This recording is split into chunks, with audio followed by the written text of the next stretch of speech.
Bueno, alumnos, seguimos en este segundo video de HTML con los primeros conceptos de JavaScript. Aquí nos vamos a poner a ver cómo trabajar con funciones, particularmente de JavaScript, pero cómo poder crear nosotros nuestra propia función. Lo que veíamos en el video anterior había sido cómo trabajar con eventos, ¿sí? Si no, vayan a buscar en los videos anteriores el que hace referencia a eventos en HTML, los conceptos principales, ¿sí? Vamos a ver cómo podemos crear nuevos elementos en HTML y asignarle un evento hacia una función que nosotros mismos vamos a crear, que ya no va a ser la función de alert, que era la que habíamos visto al principio, sino vamos a crear una nuestra propia. Para eso vamos a agregar, para esta demostración, un nuevo elemento que puede ser un botón, ¿sí? La etiqueta botón en HTML es, su nombre lo dice, muy simple, es crear un botón dentro de nuestro documento. Fíjense que aquí ya lo podemos ver y tiene una sintaxis muy parecida al de un párrafo. Una apertura y un cierre. Y entre medio de ellas el contenido. ¿Sí? Como lo pueden ver aquí. Entonces, yo a este botón le puedo asignar un evento que puede ser onClick. ¿Sí? El clásico que tiene un botón. Cuando le haga clic al botón, que haga algo. ¿Qué va a hacer? Invocar una función. Recuerden lo que charlábamos en el video anterior. Una función es un pequeño segmento de código, un pequeño programa paralelo al programa principal que forma parte a su vez del programa principal, pero que hace alguna tarea en particular, ¿sí? En este caso vamos a crear como un pequeño código, un pequeño programa que va a tener la única función de, si le hago clic a ese botón, como si fuera un hipervínculo, pero con JavaScript, me va a abrir una página web, ¿sí? Después vamos a ver que yo al hacer clic en el botón puedo hacer 1000 cosas más, ¿sí? Pero vamos a poner este ejemplo para que vean cómo crear una función. Cuando ustedes van a crear una función propia y no usar un alert, por ejemplo, que era lo que habíamos visto en el video anterior, o incluso pueden utilizar la instrucción que vamos a ver en este video para abrir una página web sin necesidad de crearla dentro de una función propia. Pero queda mucho más prolijo y más ordenado si se empiezan a acostumbrar a crear funciones propias. Para crear funciones propias, lo primero que tienen que hacer es declarar en qué archivo se van a almacenar esas funciones. Para eso van a utilizar la estructura script, src, que src viene de source, para indicar cuál va a ser nuestro archivo que va a almacenar las funciones. En este caso, script.js, fíjense que es el mismo que por defecto REPL muestra acá. Luego cerramos script y acá directamente lo que podemos hacer es crear nuestra propia función. Después la vamos a redactar en script.js, pero la podemos empezar a utilizar dentro del evento onClick. Por ejemplo, yo voy a crear una función que se llame abrir Wikipedia, ¿sí? Y que lo que va a hacer esta función va a ser puntualmente abrir este sitio web, abrir Wikipedia, ¿sí? Redireccionarme a Wikipedia. Entonces, abro y cierro paréntesis. Siempre este formato de abrir y cerrar paréntesis vacíos, por ahora los van a utilizar de esta manera. Más adelante podremos llegar a ver cómo trabajar con argumentos o con parámetros utilizados en JavaScript, pero por ahora únicamente lo van a dejar de esta forma. Ahora, ¿qué es lo que falta hacer? Esta función no es nativa de JavaScript, ¿sí? Como alert, por ejemplo. Hay que crearla. Esta es una función a medida nuestra. Entonces, para crearla, como les decía recién, según este archivo, ¿en dónde la teníamos que crear? Acá adentro. Entonces, nos vamos a ir adentro de este archivo y vamos a decir que voy a crear mi función llamada como abrir Wikipedia, que era el nombre que le habíamos puesto antes. Abro y cierro paréntesis y abro llaves, al igual que en CSS. ¿Sí? ¿Vieron cuando crean en CSS todos los atributos de una etiqueta o de una clase o de un ID? Utilizan llaves. Y dentro de estas llaves va a ir el código que va a ejecutar esta función cuando sea llamada. En este caso, vamos a hacer que al ser llamada abra una página web. Por ejemplo, window.open, ¿sí? Que es una estructura, que es una instrucción de JavaScript para abrir sitios web, ¿sí? Para abrir una página web. Por ejemplo, y aquí le podemos colocar http://www.wikipedia.org. ¿Sí? Si ustedes al finalizar punto y coma, al igual que en CSS siempre, si ustedes hacen clic en Run, vamos a ejecutarlo en pantalla completa, van a ver que tengo el bienvenidos y el botón de hacer clic. Si yo hago clic aquí,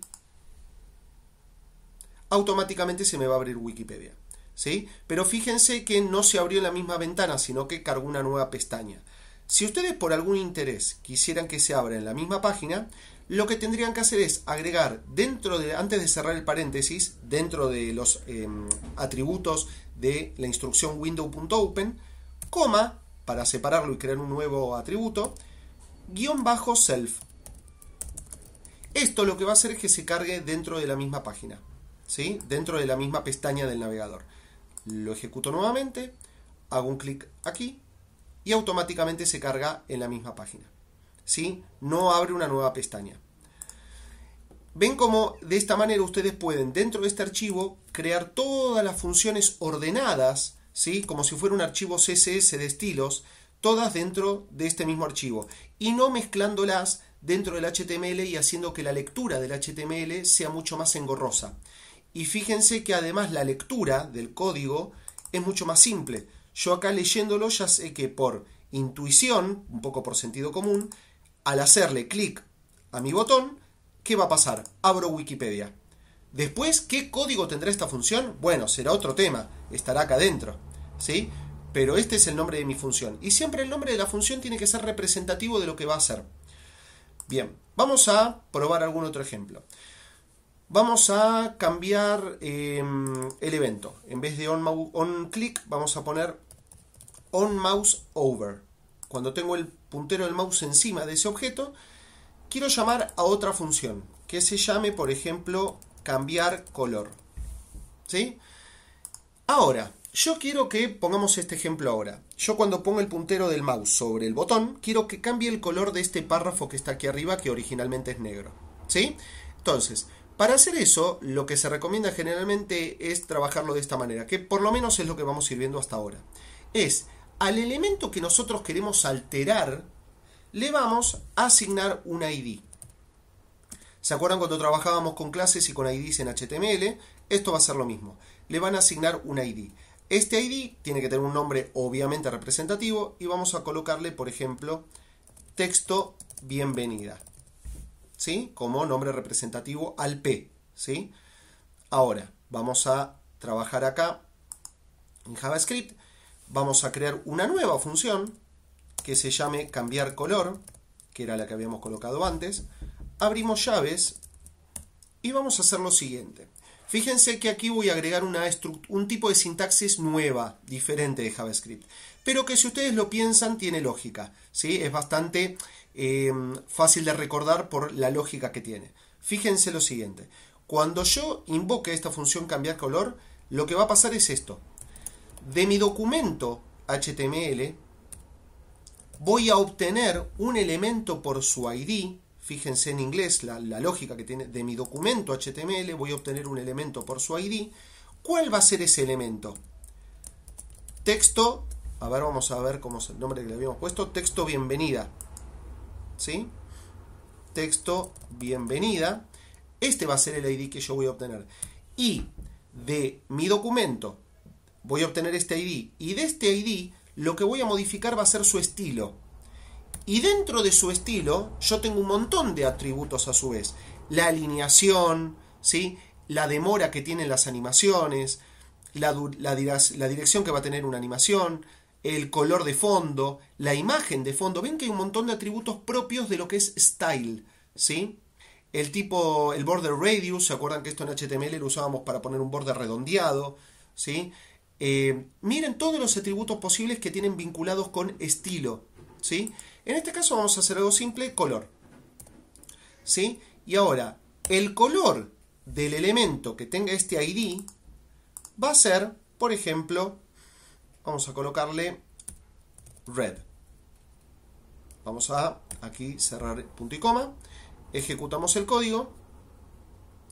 Y ahora, fíjense que en el index yo lo que había dicho era que si pasaba el puntero por encima sin hacer clic, solamente con pasar el puntero, se ejecutaba esta función de cambiar color y alteraba el color de mi texto bienvenido. Vamos a probarlo. ¿Sí? Fíjense que ahí automáticamente cambió a rojo. Ahora, lo que ustedes pueden hacer es utilizar simultáneamente muchos eventos dentro de un mismo objeto. Por ejemplo, dentro de la etiqueta de mi botón, del objeto botón en el documento, yo puedo colocar esto, onMouseOut, ¿sí? Y on mouse out lo que puede hacer es cambiar color 2. Vamos a ponerle de nombre a esta función. Y ahora, cuando yo deje de tener el puntero encima de mi texto, lo que voy a hacer es llamar una función parecida, acá copio y pego para hacerlo más rápido, cambiar color 2, y en vez de rojo va a ser, por ejemplo, blue, va a ser azul. Acá en lugar de red o blue pueden poner también un código hexadecimal para representar un color si quieren. Ahora, coloco el puntero acá encima, rojo. Si lo separo y lo alejo del botón, pasa azul. Si lo coloco de vuelta, rojo. Si lo alejo, azul. ¿Sí? Y sin necesidad de hacer clic, solamente con estos eventos, que son simultáneos dentro del mismo objeto, dentro del mismo elemento button, dentro de esta etiqueta. ¿Sí? Bien, espero que hasta acá lo vayan siguiendo. En el próximo video vamos a ver cómo trabajar con otros elementos, como puede ser un radio button, como puede ser un checkbox, ¿sí? Vamos a ir agregando algunos otros elementos más para utilizar eventos.